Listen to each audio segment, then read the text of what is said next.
நாயோடு ஒப்பிட்டு தன்னை தாழ்த்தினவர்கள் என்ற தலைப்பின் கீழாக இன்னைக்கு நம்ம பார்க்க போகிறோம்.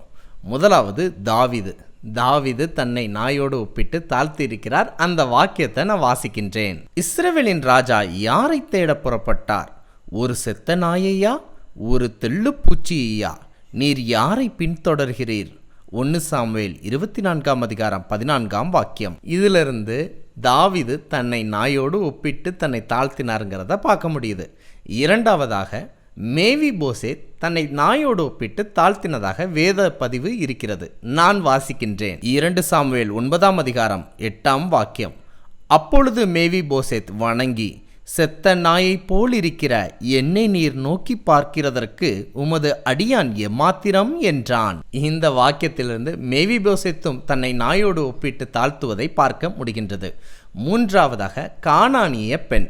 இந்த பெண் எப்படி தன்னை நாய்க்குட்டியோடு ஒப்பிடுகிறாள் என்ற வாக்கியத்தை வாசிக்கின்றேன். அதற்கு அவள், மெய்தான் ஆண்டவரே, ஆகிலும் நாய்க்குட்டிகள் தங்கள் எஜமான்களின் மேஜையிலிருந்து விழுகிற துணிக்கைகளை தின்னுமே என்றாள்.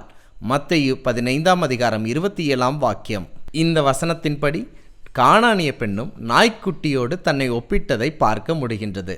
இப்படியாக தன்னைத்தான் தாழ்த்துகிறவர்களை தேவன் உயர்த்துகிறவராய் இருக்கிறார் என்று வாக்குத்தத்தம் வேதாகமத்தில் இருக்கிறதின்படி தாவீது ராஜாவாக உயர்த்தப்பட்டார். மேவிபோசேத் ராஜாவின் பந்தியில் அமரும்படி உயர்த்தப்பட்டார். கானானிய பெண் தன் மகளுக்கு சுகமடைந்து கடந்து சென்றாள் என்று பார்க்க முடிகின்றது. நாமும் நம்மை அளவு கடந்து தாழ்த்துவோம். கர்த்தர் நம்மை உயர்த்தட்டும்.